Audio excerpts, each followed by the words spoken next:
Hello la team, bonjour et bienvenue dans votre énième numéro de Follow Me. Aujourd'hui, Follow Me spécial pour un invité très spécial. Donc je vous invite à follow Linda Bongo, la justicière de la gloire de l'espace. On y va.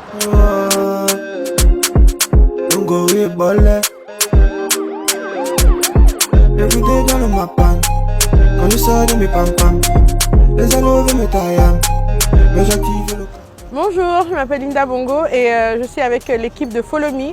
Donc vous allez me suivre toute la journée. Linda Bongo, magistrat de formation et grande justicière en faveur des femmes, nous embarque dans ses bureaux. Merci. Donc là en fait c'est le siège, pas de mon ONG, c'est ma grande sœur aînée qui m'a gentiment laissé squatter ces locaux. Parce que c'est d'abord la fondation Amissa Bongo, ma sœur aînée qui est décédée il y a plusieurs années. C'est son nom qu'on a donné à la Tropicale Amissa. D'accord. Donc c'est ici qu'on organise les dons par rapport à elle en fait. Donc ma grande sœur, voyant que je peinais vraiment à trouver des bureaux, m'a gentiment offert une partie des bureaux pour mon ONG. Donc mon ONG s'appelle Precium Doloris, le prix de la douleur. C'était ma première action parce que je me suis rendu compte que de nombreuses femmes ignoraient leurs droits.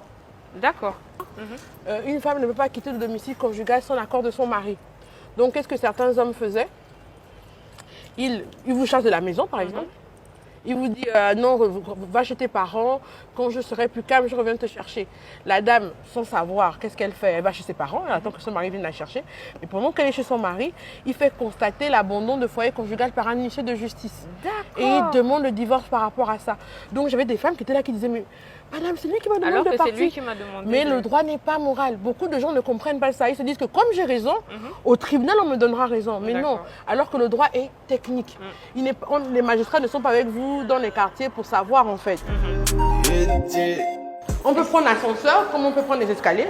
Mais moment, là, je profite un peu pour faire mon mini-sport. D'accord. Est-ce que madame Linda prend le temps de manger? Parfois, mais je mange vraiment. Parfois j'oublie de manger, j'ai envie. Il m'est arrivé de tomber dans les pommes aussi. Alors, et quand elle mange quoi? Qu'est-ce qu'elle aime bien? À part le pain au chocolat qu'on sait que vous aimez. Tchèp poisson? Oui, j'aime beaucoup le tchèp poisson. Pas poulet? Non. Pas viande? Poisson uniquement? Ou le tchèp jaune. Avec du piment? Sans piment. Mon estomac, j'aime beaucoup le piment. Mon estomac me dit mais non, ça je suis togolaise, je mange le mouillot depuis que j'ai 5 ans. Donc en vieillissant, ça des... Et le mouillot, c'est quel C'est une sauce rouge faite avec beaucoup de piment. D'accord. Et on mange avec généralement le foufou gari. Enfin, moi j'aime bien le foufou gari. Et vous le faites vous à la maison? Bien sûr. Et une grande gourmande sait préparer. Vos filles affectionnent, elles aiment bien? Non, c'est trop pimenté pour elles. D'accord. Mais elles aiment bien le foufou gari. Elles aiment bien le dongo dongo aussi. La sauce fétri, je sais pas comment on dit ça en français. Je crois oui, c'est dongo dongo. Avec les gombos et tout ça? Oui, les gombos, oui. Alors, on vous regarde sur les réseaux sociaux. On a vu qu'il y a quelques jours, vous avez reçu... Vous avez reçu plein de nourriture de femmes qui sont venues vous... Oui. Ça arrive très souvent? Parfois. Certaines femmes sont gentilles, elles reviennent pour me remercier. D'autres disparaissent. Je ne les revois plus jamais, donc je présume que le problème s'est réglé. Il y a d'autres qui reviennent et qui me font des cadeaux comme ça. C'est-à-dire qui me ramènent de la nourriture, qui me ramènent parfois des tissus, enfin, qui me ramènent le produit de ce qu'elles font en fait. C'est surtout ça. Bonjour. Mais la porte ne s'ouvre pas, la porte des escaliers. Bonjour. Ah d'accord. Bon, ça c'est le secrétaire général de l'ONG, Mamadou Badiane. Ensuite, ça c'est mon adjointe, ma vice-présidente, qui a un caractère horrible. Elle me crie dessus parfois quand je suis en retard. Nina, tu es où? Bonjour, merci. Donc vous voyez, normalement c'est la FABO, la Fondation Amissa. Oui. Mais je squatte. Il fait un peu chaud. Donc c'est ici que toute la magie opère et que certaines ont la possibilité de venir raconter leurs problèmes, leurs soucis. Oui. Généralement, je me mets là. Les personnes se mettent en face et m'expliquent. D'accord. Pendant notre tournage, des rendez-vous l'attendaient. Par souci de confidentialité, nous les avons laissés en toute intimité. Là, on vient d'avoir un cas encore qui prouve vraiment la méconnaissance en droit de nombreuses personnes. Cette dame, je ne vais pas rentrer dans les détails de son affaire, est allée voir un huissier pour un problème de terrain. L'huissier a rendu un document, mais soit disant l'huissier a dit oui, j'ai envoyé au tribunal, j'attends la... Mais quand je vois le document de l'huissier a juste fait un constat, un procès verbal. Mais l'huissier ne s'est pas adressé à quelqu'un au tribunal. Il faut faire attention aux documents qu'on vous remet. Moi, je peux faire un procès verbal de la réunion, un procès verbal, réunion avec le staff de Chap. Si je ne m'adresse pas, par exemple, au directeur de médias 241, ça n'a aucune valeur. Si je ne m'adresse pas au ministre de la Justice, ça n'a aucune valeur. Il faut que le constat d'huissier, si vous passez par un huissier pour ouvrir une requête, pour ouvrir un dossier, qu'il fasse une requête où il s'adresse à quelqu'un. Mais on vous remet juste un procès verbal. Mais l'huissier, il est censé savoir qu'il doit le faire. Mais pourquoi il ne le fait pas? Mais parce qu'il y a des huissiers qui ne veulent pas soit trop se casser la tête, ou bien qui ne veulent pas ou qui s'en foutent en fait. Comme ils savent que vous ne connaissez pas vos droits, ils profitent de cette méconnaissance. On m'a souvent critiqué sur mes méthodes. Vraiment, je voulais profiter de l'occasion pour éclaircir certaines choses. Un adage dit « Nul n'est censé ignorer la loi ». Mais qui prend la peine d'enseigner la loi aux gens? Qui prend la peine? Un magistrat ne doit pas être sur les réseaux sociaux. Un magistrat ne doit pas faire ceci. Tous les magistrats se drapent de l'importance de leur fonction. Ils sont au sommet de la hiérarchie. Oh, c'est nous les magistrats, on donne la loi. Mais personne ne se met à la place des petites gens qui ont peur. Il y a des gens qui, même pour écrire une requête, tremblent. Quand vous les expliquez comment faire la requête, oh, c'est seulement ça. Oui. Du coup, votre présence sur les réseaux sociaux, c'est vraiment pour... Juste pour faire comprendre aux gens que le droit n'est pas si inaccessible que ça.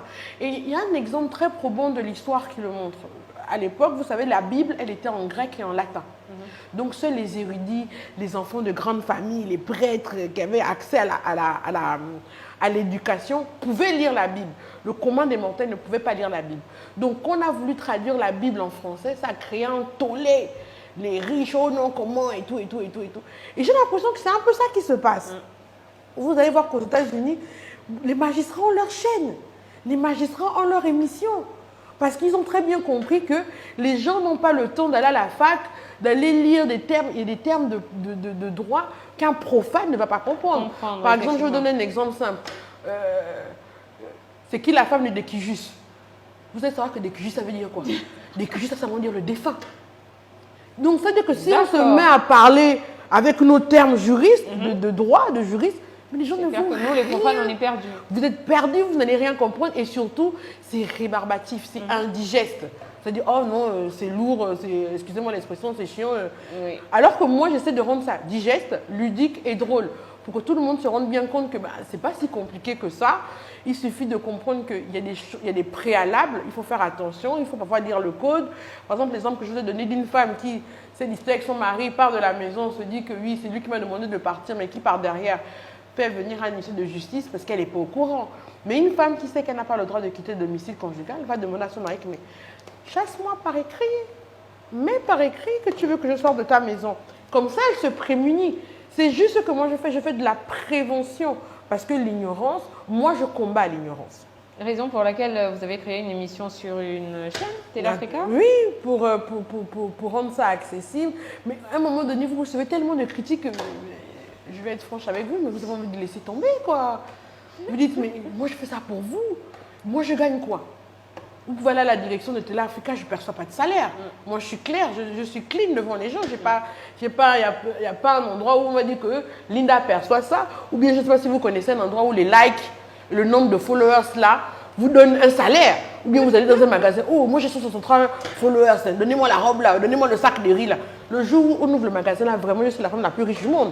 Oui. Mais tant que ce que je fais ne me rapporte pas d'argent, je ne comprends pas d'où viennent les critiques, le buzz. Vous pensez que ça me fait plaisir d'être reconnu à chaque coin de rue? Allez, moi j'ai envie d'aller acheter mon tchèp en cachette. Oh, vous achetez aussi le tchèp. Pendant que vous achetez même le tchèp, on vous raconte, la personne a ces problèmes-là. Donc, vous n'avez pas le droit d'être de mauvaise humeur. Parce que si le jour est de mauvaise humeur, oh, on la voit gentille là, donc elle est mauvaise comme ça. Vous n'avez pas le droit d'être moche. Parce que quand vous êtes moche, oh, on la voit belle là, donc elle est vilaine comme ça. Donc, je ne sais pas si les gens réalisent que c'est pas si agréable que ça. Parce que vous ne pouvez plus vous balader en babouche, en débraillé, que bon, je suis dans mon pays, je m'en fous. J'ai envie d'aller chez le Malien, je traverse juste là. Vous ne pouvez plus. Le Gabonais tient à sa réputation. Donc, dès que vous braquez, je veux t'exposer sur Facebook, oh, moi, je me rappelle d'un jeune qu'on avait attrapé qui volait. Je lui parle de prison. Le gars ne tique même pas. Ce n'est pas son problème. Il a déjà fait trois tours en prison, il s'en fout. Dès que j'ai dit que je vais prendre ta photo pour mettre sur Facebook, oh non, la grande, vraiment, non, non, non, oh, non, en fait, voilà. Vous voyez ce que je veux dire? Et ça choque. Aux États-Unis, il y a un juge qui a institué les peines de la honte. C'est-à-dire que tu es condamné à te balader avec une pancarte pendant 30 jours, j'ai volé. Oui. Mais ces cas de peine de la honte, il n'y a aucune récidive. C'est-à-dire que la personne ne récidive pas. Même au village, nos ancêtres vont vous dire que, par exemple, je donne un exemple, une personne qui a des problèmes urinaires, de fuite urinaire au lit, quand vous exposez le matelas, la personne ne va plus jamais le faire. La honte tue la chose. C'est clair. Mais si on expliquait aux jeunes ce qu'ils encourent quand ils braquent, peut-être qu'ils braqueraient moins. Oui. Mais on dit aussi, c'est vrai qu'on dit que la justice n'est pas seulement là pour réprimer, on est là aussi pour conseiller, pour arranger. Mais quand le juge intervient, c'est déjà trop tard, vous êtes déjà devant nous. Oui. L'action publique est déjà en marche, on ne peut pas la stopper. Les seuls cas où on peut stopper l'action publique, c'est en cas de diffamation et à l'époque, quand l'adultère était encore pénalisé, en cas d'adultère et d'abandon de foyer conjugal. Parce qu'avant l'abandon de foyer conjugal, vous pouvez vous conduire en prison, hein, nous les femmes. Je me rappelle d'une dame à Port-Gentil qui était venue avec une jolie perruque, manicure et tout ça. Le mari a dit que tu rentres à la maison ou pas. Le juge a demandé, madame, vous rentrez chez vous. Non, je ne vais plus rentrer, il me fatigue. On a enlevé les bijoux, la perruque. Au tribunal, quand vous arrivez au tribunal, vous savez quand vous arrivez, vous ne savez pas comment vous allez en sortir. Oui. Vous voyez ce que je veux dire? Mais cette dame, si on avait expliqué ce qu'elle encourait, elle serait rentrée chez elle, je suppose. Elle aurait peut-être dit au mari, oui, je rentre avec toi. Après, à la maison, elle aurait trouvé le moyen, j'en sais rien, je ne sais pas que on va pas dire que j'encourage à enfreindre la loi, mais c'est pour vous dire qu'on a besoin quand même de personnes qui font le relais.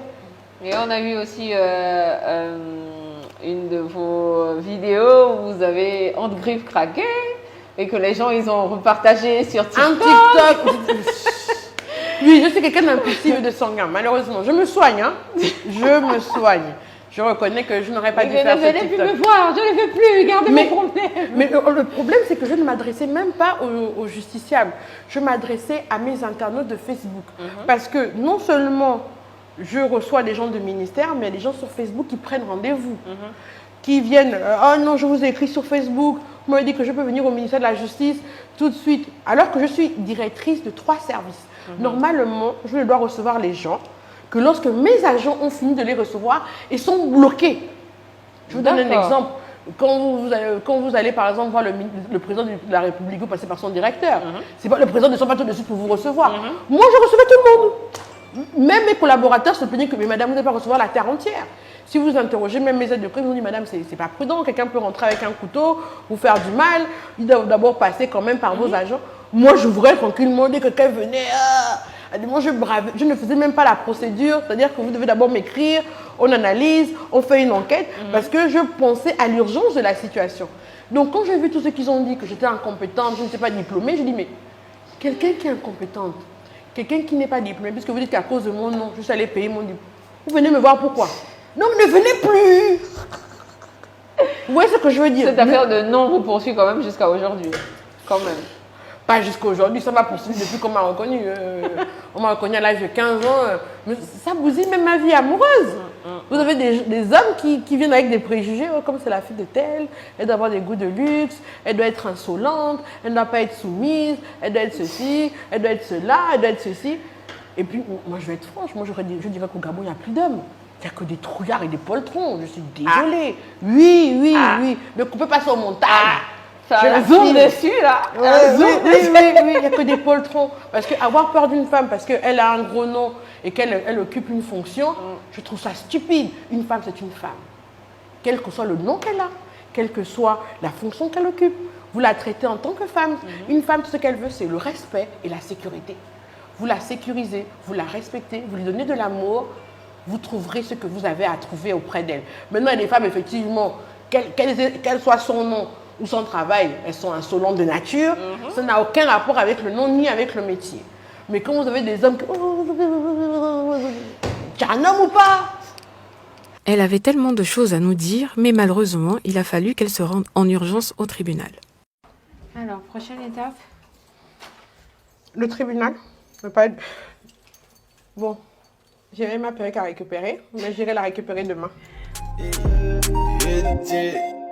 Alors, du coup, je vais quand même me permettre de poser une question qu'on se pose toujours. Madame Linda, elle est magistrat. Est-ce qu'il y a une différence entre magistrat et juge? Non, pas du tout. D'accord. C'est juste comme docteur et médecin. D'accord. Vous voyez ce Ok. que je veux dire? Oh, il est docteur, oh, il est médecin, c'est la même chose.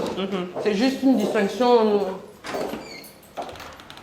C'est vrai que je suis magistrat, mais en tant que directrice des affaires sociales, j'ai plus de liberté maintenant qu'un magistrat.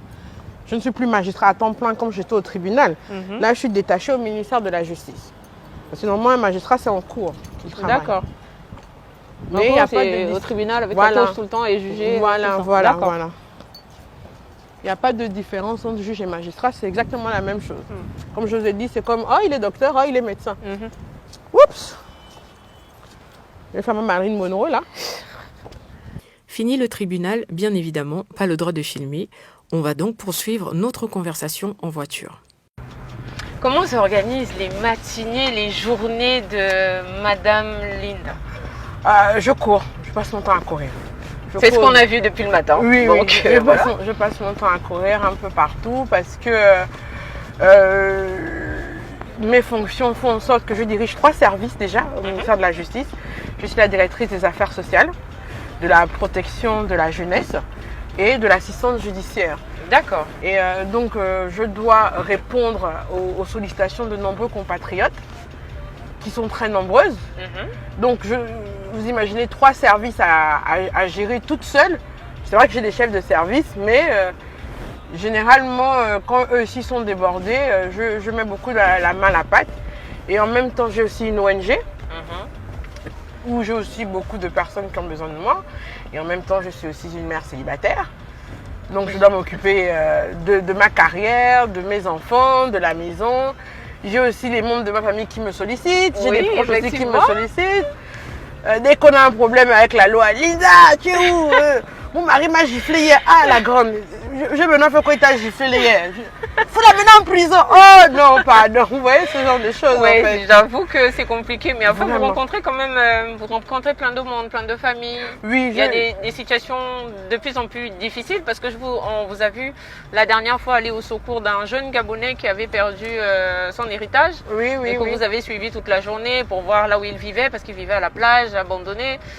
Donc, est-ce que au quotidien, quand vous rentrez chez vous, est-ce que vous arrivez à vous déconnecter de ça? Pas très souvent, c'est pourquoi j'ai horreur du fait qu'on m'appelle après les heures de bureau. Parce qu'il y a des gens qui vous appellent, ils ne tiennent même pas compte de votre vie privée, quoi. Ils vous appellent un dimanche, par exemple à 7h du matin. Je gère aussi des appels un dimanche à 7h du matin pour me dire que oui, madame, j'ai ça. Je dis, mais parfois, ce sont des gens que vous ne connaissez même pas. Ils ont trouvé votre numéro de téléphone, ils ne se disent pas que bon, on est dimanche, peut-être le ciel a une vie de famille. Ils vont vous appeler, vous avez des cas qui vous hantent. Moi, j'ai eu un cas qui m'a hanté pendant des années. C'était le cas d'un jeune qui s'était fait violer. C'était mon premier cas de viol homosexuel. Mon cerveau a mis beaucoup de temps à s'en remettre. Je n'ai pas un bon sens de l'orientation, donc vous allez m'excuser, je vais beaucoup tourner. Il n'y a pas de problème. Et surtout qu'il faut parler en même temps, donc Voilà, c'est oui. c'est un peu compliqué. Donc oui, mais c'est surtout dans ma vie amoureuse que je pense que ça a eu un impact. D'accord. Parce que depuis 2007, je suis magistrat, donc depuis 2007 jusqu'en 2021, je reçois de nombreux couples en difficulté. D'abord dans le cadre de mon travail pour les faire divorcer, enfin ceux qui sollicitent les divorces, ceux qui veulent des conciliations. Donc à force d'écouter ce genre d'histoire, ben, ça déteint sur vous. Et on avait un professeur à l'école de la magistrature, monsieur Apollinaire Ndomvé, qui est un excellent professeur, qui est notre, je peux dire, qui est la figure de proue du droit Ouada au Gabon, qui nous avait dit cette phrase. À l'époque, on n'avait pas mesuré la portée. Hein. Il nous avait dit mariez-vous avant d'aller en juridiction. C'est-à-dire, mariez-vous avant vraiment, parce que vous allez voir, entendre des choses tellement atroces que faire confiance à un homme, pour moi, je sais même pas comment dire, c'est escalader le mont Kilimanjaro en 1 heure. C'est juste pas possible, parce que j'ai vu tellement de choses, j'ai entendu tellement de choses, que vous êtes sur vos gardes en fait. Et puis vous avez aussi des hommes qui ont des a priori. Aussi. Qui ont des préjugés. Je me rappelle un monsieur qui me faisait la cour, il a dit ah, tu es magistrat, non, je ne peux pas te gifler. Je te gifle et tout, excusez-moi. C'est fou comme cette femme peut faire plusieurs choses à la fois. Un appel professionnel, nous ne pouvons pas être partout à la fois, elle règle des dossiers à distance. Alors en général, Linda aime écouter la musique ou pas? Ah oui, beaucoup. Oui. La musique a une part essentielle dans ma journée. Hein. Ça me permet de décompresser, de danser un peu. Dans la voiture? Oui, ou dans l'ascenseur. Et en général, là par exemple, on écoute quoi comme musique là? Je ne sais pas. Une musique sud-africaine, je pense. Oui. Est-ce qu'on sort par là? Oui, on peut sortir par là. On attend maman. Voilà.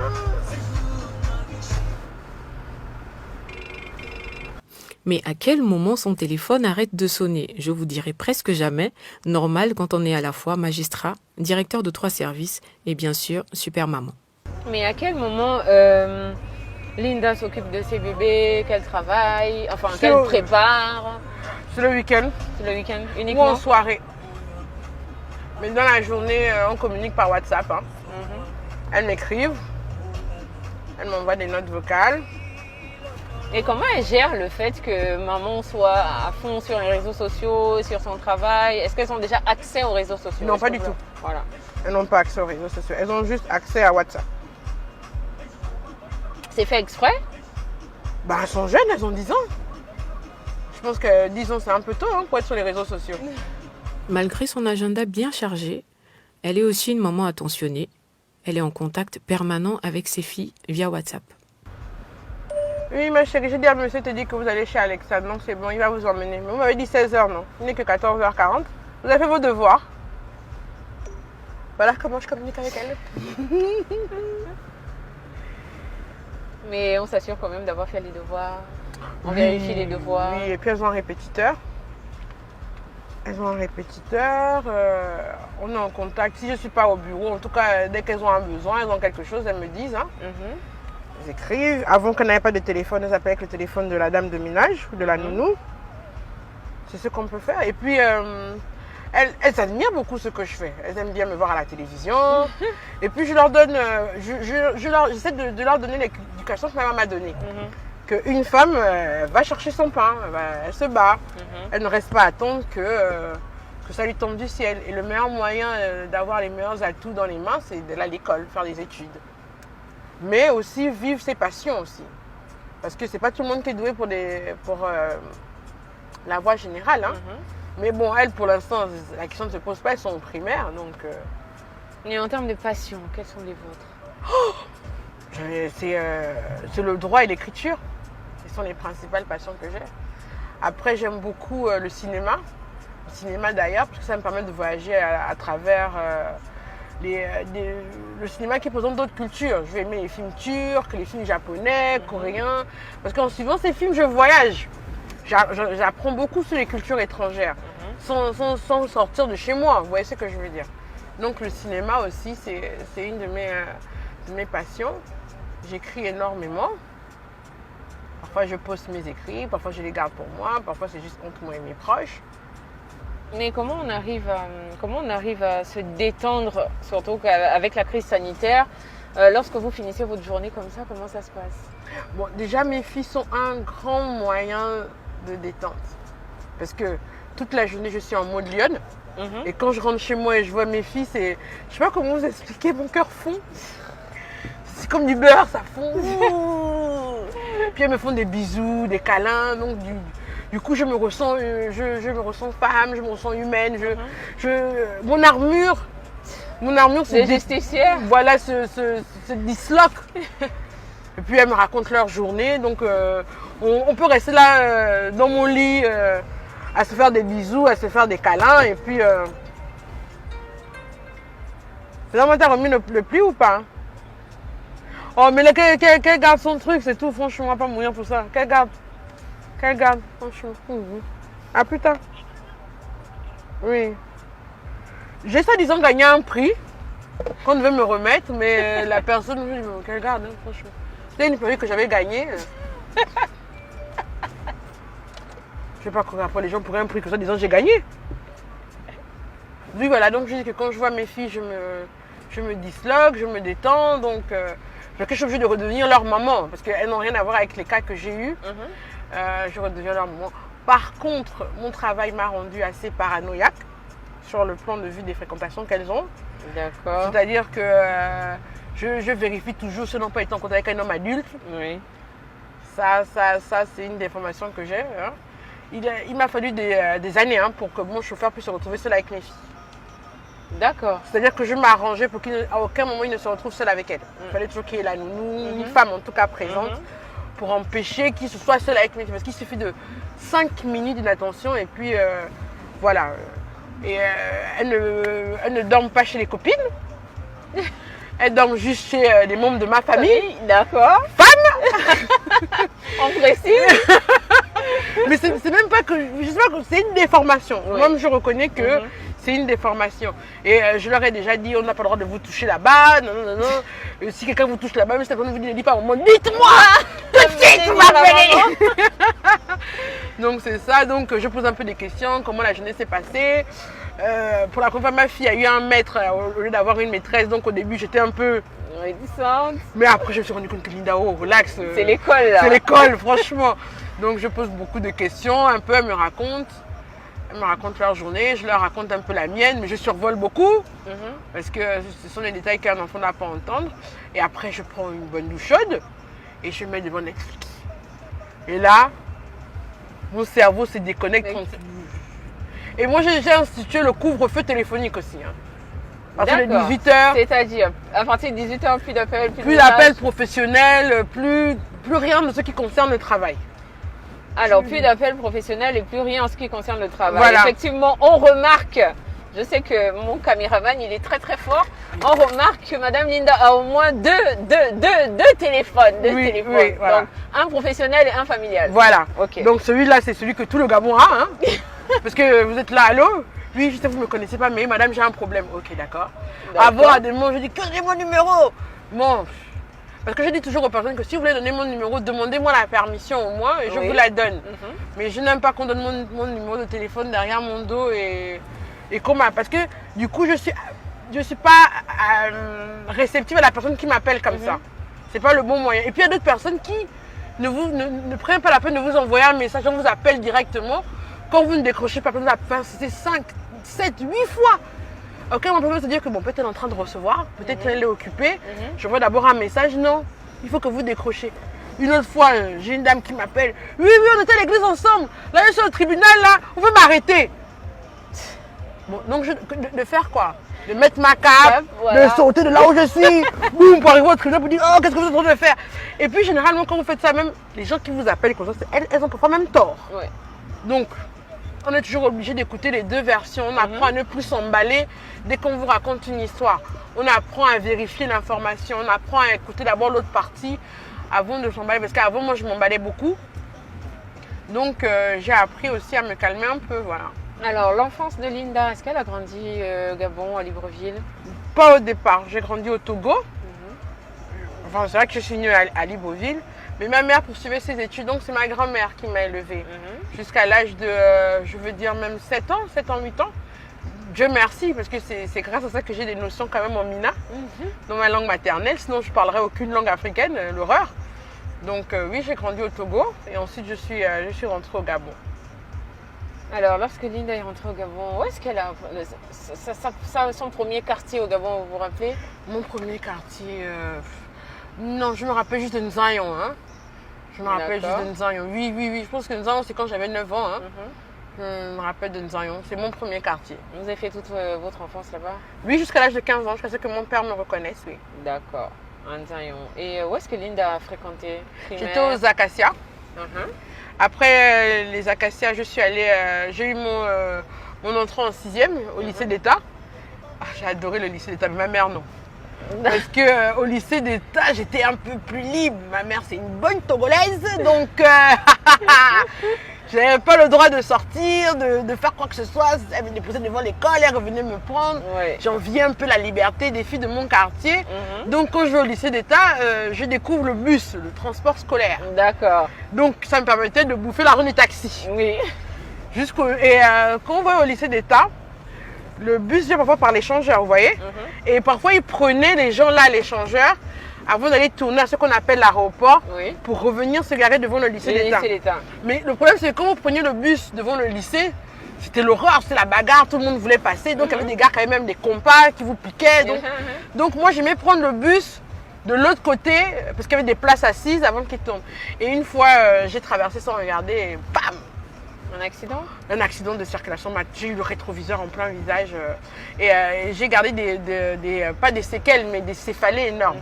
C'est-à-dire que je peux avoir des maux de tête, mais vraiment, même la lumière je supporte pas. Mais en vieillissant, ça s'est estompé. Hein. Je suis un traitement assez lourd, ça va mieux. Mais à partir de là, ma mère n'a plus voulu que je reste au lycée d'État.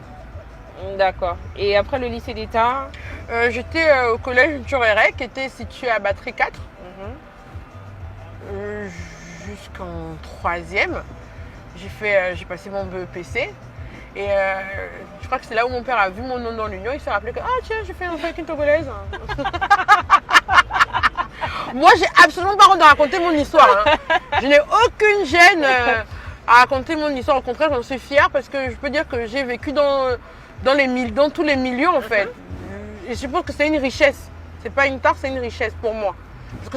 Parce que je comprends les gens quand ils m'expriment leurs difficultés.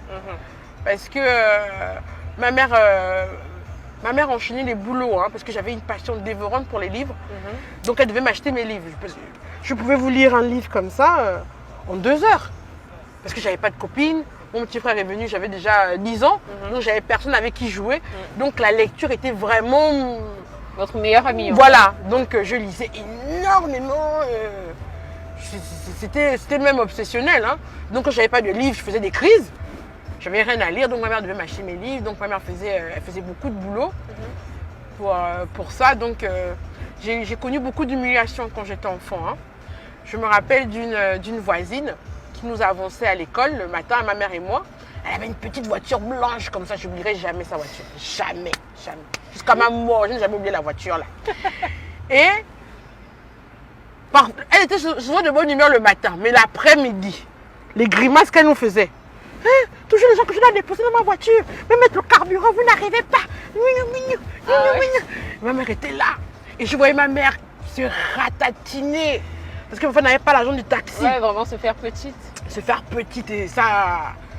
Et ma mère me disait que tu as vu, va à l'école. Ouais. N'attends pas que ton père t'achète une voiture.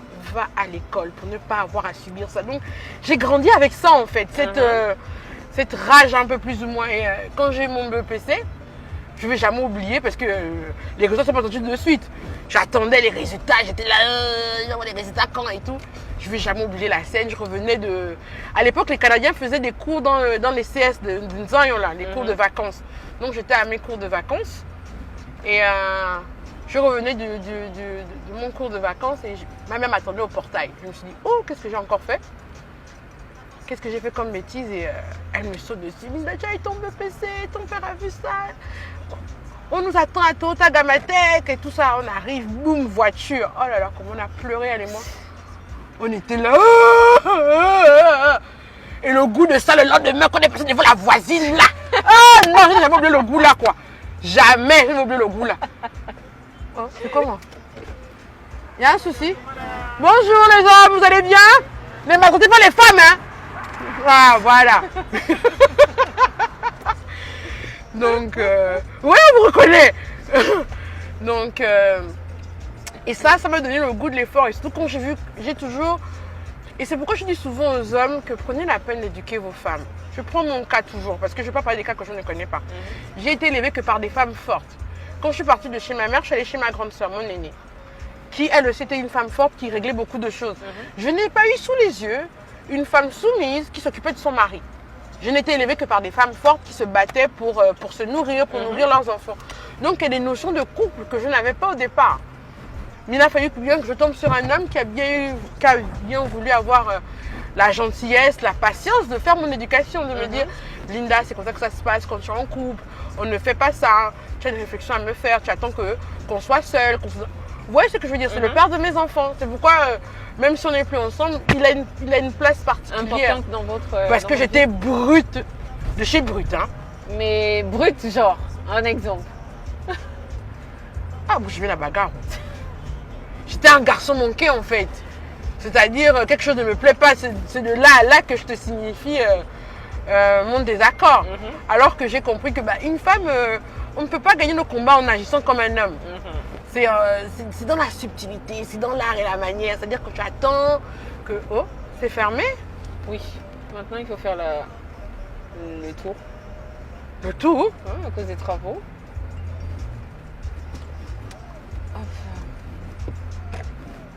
Bonjour les bouchons encore. Mais est-ce que c'est tous les jours comme ça qu'on peut croiser Madame Linda au volant de sa voiture? Bon, pas à cette heure-ci. Parce que généralement, je n'aime pas les bouchons. Donc, je profite du fait que mon chauffeur soit là pour lire mes messages. D'accord. Mes nombreux WhatsApp, parce que j'ai des nombreux WhatsApp en attente. Surtout sous ce numéro-là.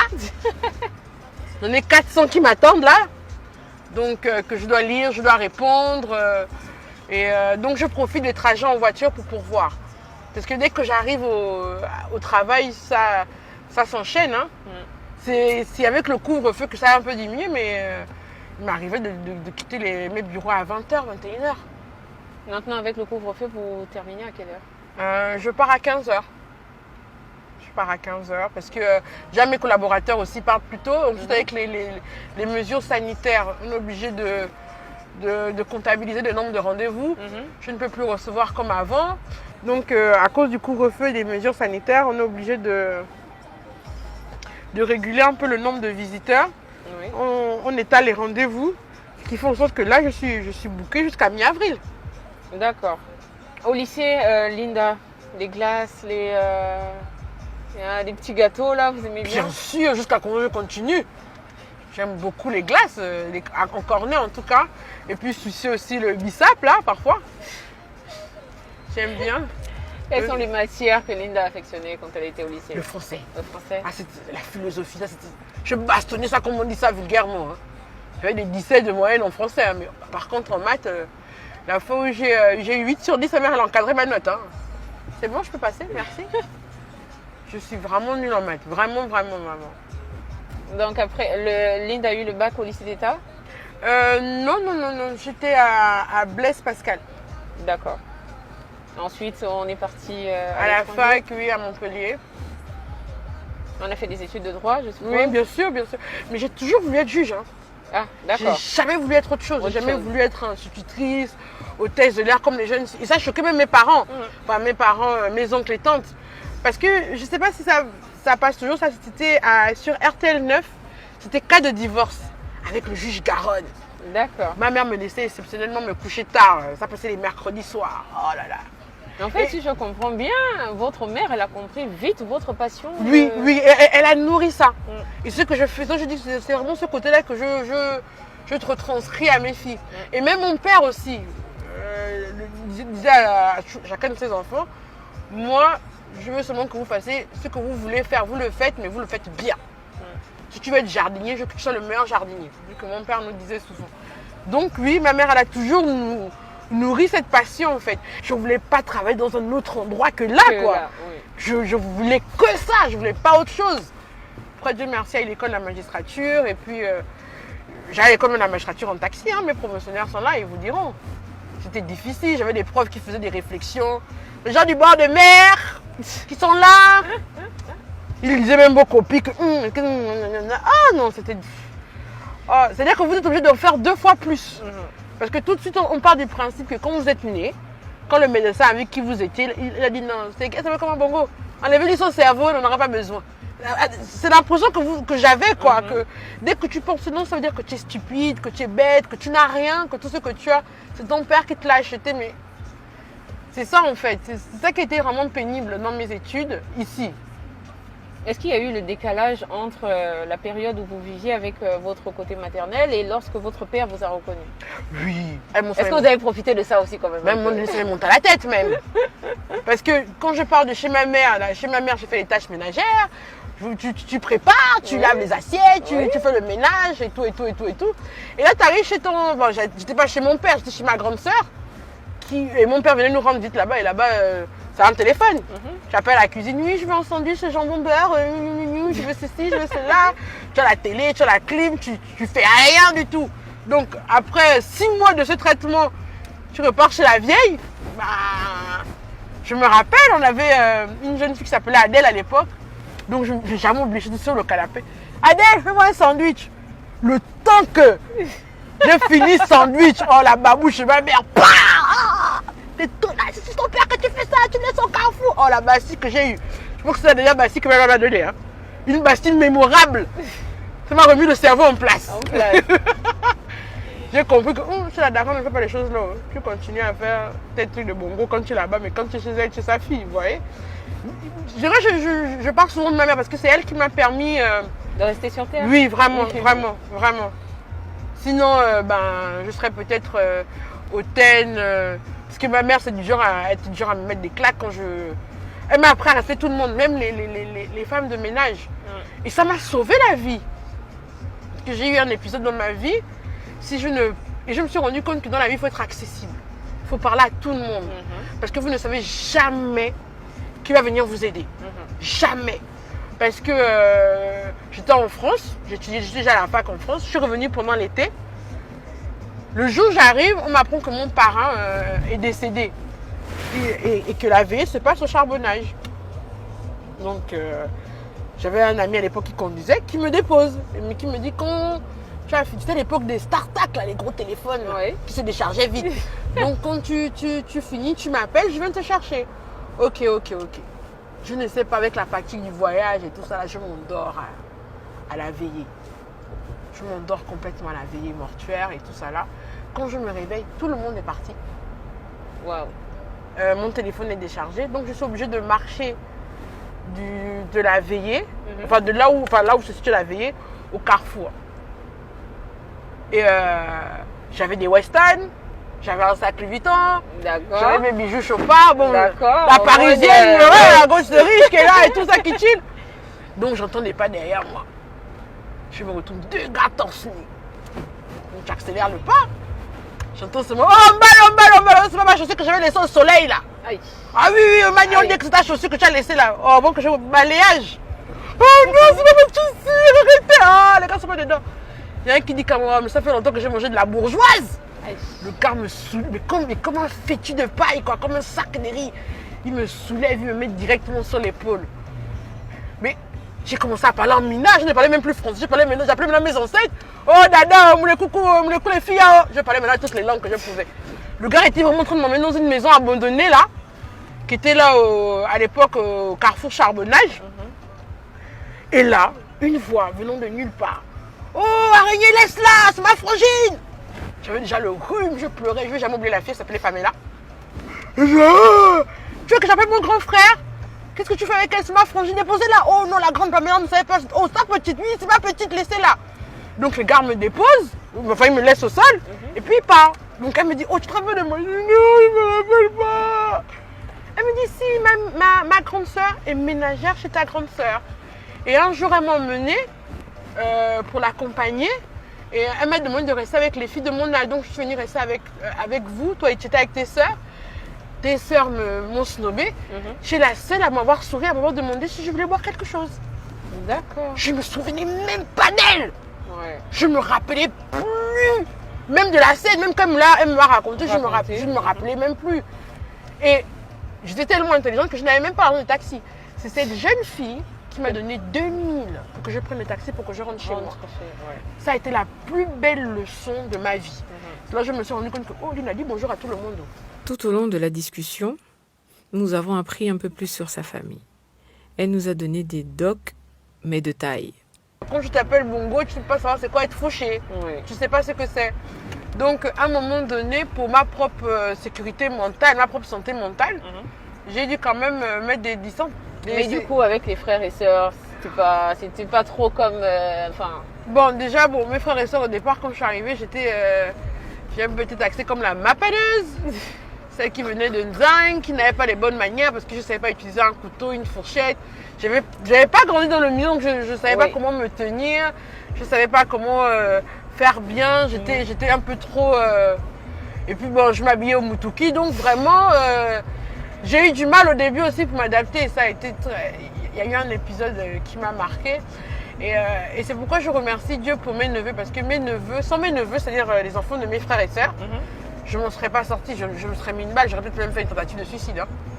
Parce que c'était vraiment très méchant. Je donne un exemple. Ma première année où je suis arrivée, à chaque année, c'est l'anniversaire de mon père. Donc c'était une immense réception. On mettait des grandes robes de soirée. Il y avait tous les gens qui venaient. Il y avait des présidents qui venaient d'autres pays. Donc c'était vraiment the soirée, quoi. Donc c'était la première fois, ma mère avait prévu ce qu'on appelle communément une robe de cocktail.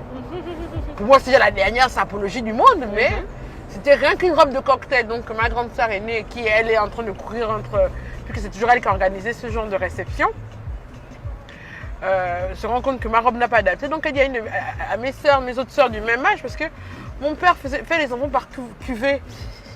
Moi, je suis la cuvée 80. Donc, la cuvée 80, on est peut-être une dizaine, une quinzaine, comme ça. Donc, la cuvée 80, elle a trouvé une robe à Linda, là. Quoi, ma robe Dolce, ma robe Dior. Ah, non, avec la mapaneuse, ah non, elle ne sait même pas ce que c'est. Donc, j'étais là, j'attendais. Et à un moment, tout le monde est parti, jusqu'à la ménagère. Dès que je me suis retrouvée dans l'immense maison de ma soeur, là, seule. Il n'y avait même pas un chat. Même une souris, il n'y avait plus. Il y avait même l'écho. C'est-à-dire que quand tu parles, tu entends ton écho. Je ne vais jamais oublier parce que c'est le jour-là, je me suis assise sur l'escalier. Je me suis promis à moi-même que j'aurais tellement de vêtements. Je serais tellement fraîche dans le futur que les gens, pour m'envier, pour ma sapologie, ils viendront même emprunter des habits. Genre la promo que tu te fais à toi-même, tellement tu as mal, quoi. Parce que tu n'as pas d'habits et tout ça là.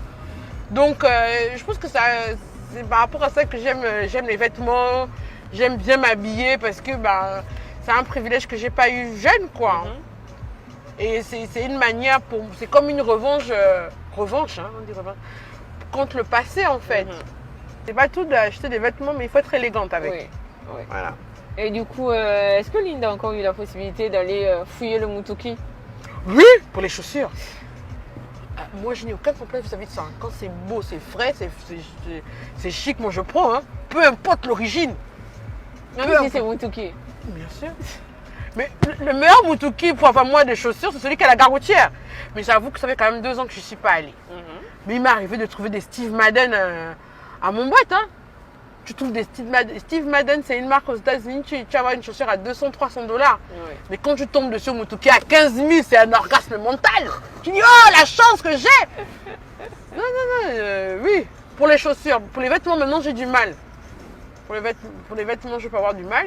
Mais par contre, je peux m'arrêter à un magasin à lui, des gens qui vendent la lui, et puis trouver une jupe. Quand tu aimes les vêtements, c'est toi qui donne une histoire à ton vêtement. Tu peux avoir un accessoire de luxe, mais tout n'est pas obligé d'être du luxe. Ou bien, moi, c'est pas le luxe qui m'intéresse, c'est ce que le vêtement me raconte, ce que le vêtement va dire. Et puis, j'avais des problèmes d'obésité aussi à un moment. Donc, faire les courses dans les magasins normaux, ça ne m'était pas donné. Même en France, il fallait que j'aille dans le Marais, chez les Juifs, là, pour aller là où il y a les grandes tailles. Parce que je faisais 140 kilos. Ah oui? Oui. Allez, il y a combien de temps? T'as pas vu mon TikTok? Mon bim. Attends, je t'ai montré mon bim. Tu vas voir de quoi je parle. Parce que quand j'ai des 140 kilos? Ouais. Quand même, hein? Ah oui, c'était horrible, hein? 140 kilos, quoi. Même les choses impolies, tu ne peux pas bien faire. Hein. J'avais l'apnée du sommeil, j'ai développé déjà des gros problèmes de santé. Hein. Voilà. Là, tu vois bien? Ah ouais. Ah ouais, j'en viens de loin, maman. Ah ouais, quand même. Ah oui, oui.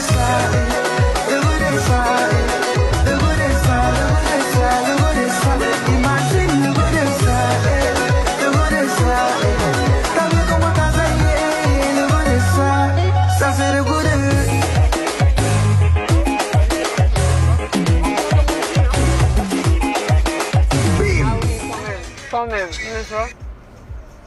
Et comment Linda a pu faire ça? Du sport, du régime, des Ça, jours, en fait, des jours sans manger. C'est le futur ouvrage de mon livre. D'accord. Donc je peux pas trop te dire, sinon je vais gâcher la surprise. Parce que On a quand même l'exclusivité que Linda a écrit un livre. Bon, voilà. Mais Au déjà, moins. je peux te donner un indice, c'était un revenge body. D'accord. C'est-à-dire que le père de mes filles m'avait trompé avec une superbe fille. Quand je dis la go qui sort des magazines, quoi. Et donc, quand tu pètes les plombs, je me rappelle de mes sœurs parce que j'ai beaucoup de sœurs, mais on sort, vous savez, on se dit les vérités. Donc, il y a une qui dit que, ah, ma chérie, tu as vu la go? Même si t'es vu, c'est normal un peu, hein. ne sois pas trop, hein. Sois réaliste, quoi. Et c'est ça qui a fait les déclics. Et puis surtout, les problèmes de santé, et puis le déclic, et puis le gars était tellement sûr que j'irais nulle part. Il m'a dit, oui, bon, et alors, fais comme tu veux. J'ai dit, ah bon? Tu me dis ça à moi? Parce que moi, en fait, j'ai une grande force mentale. C'est pas pour me vanter, mais quand dans mon cerveau, là, j'ai décidé que c'est ça. Pour m'en détourner, il faut se lever très tôt. Hein? Oui. Donc j'ai décidé que, ah bon? Ok, d'accord. Je n'ai qu'à faire ce que je veux. Ok, je vais te faire avaler ça. Donc, je me suis mise. Ça a mis moi un an. Hein, que j'obtienne un an et demi. Hein, que j'obtienne le résultat que j'ai voulu. Et j'ai eu la satisfaction profonde qu'on s'est revu qui reste bouche bée, quoi. Revenge body!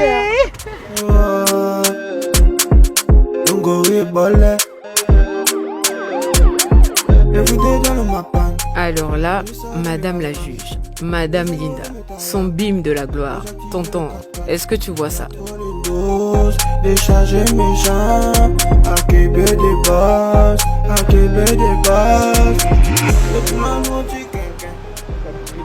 Laquelle? Ouais. Tu sais, mais tu peux pas creuser, c'est ça, c'est. Ouh là là, mon Dieu, c'est beau en plus. Creuser, tu as l'autorisation de creuser. Donc, par conséquent,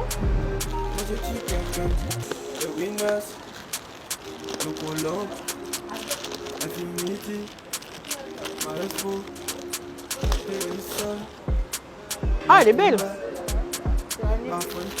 C'est pas grave. Oh, merci pour les t-shirts. Ah oui, là, vraiment, tu m'as gâté. Oh, maman. Le goût de ça.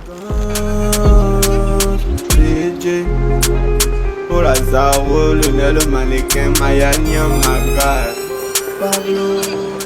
voilà, nous sommes arrivés au terme de notre émission spéciale, parce que là c'est un Follow Me spécial. Hein. Et je suis toujours avec Linda. Alors Linda, ton mot de fin? Merci de m'avoir choisi pour votre émission.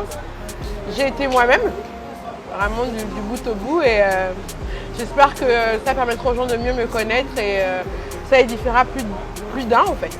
Merci. Sur ce, on vous donne rendez-vous pour un prochain Follow Me. Pour le moment, moi je chill avec la grande. Chill. C'est vendredi. La tumba.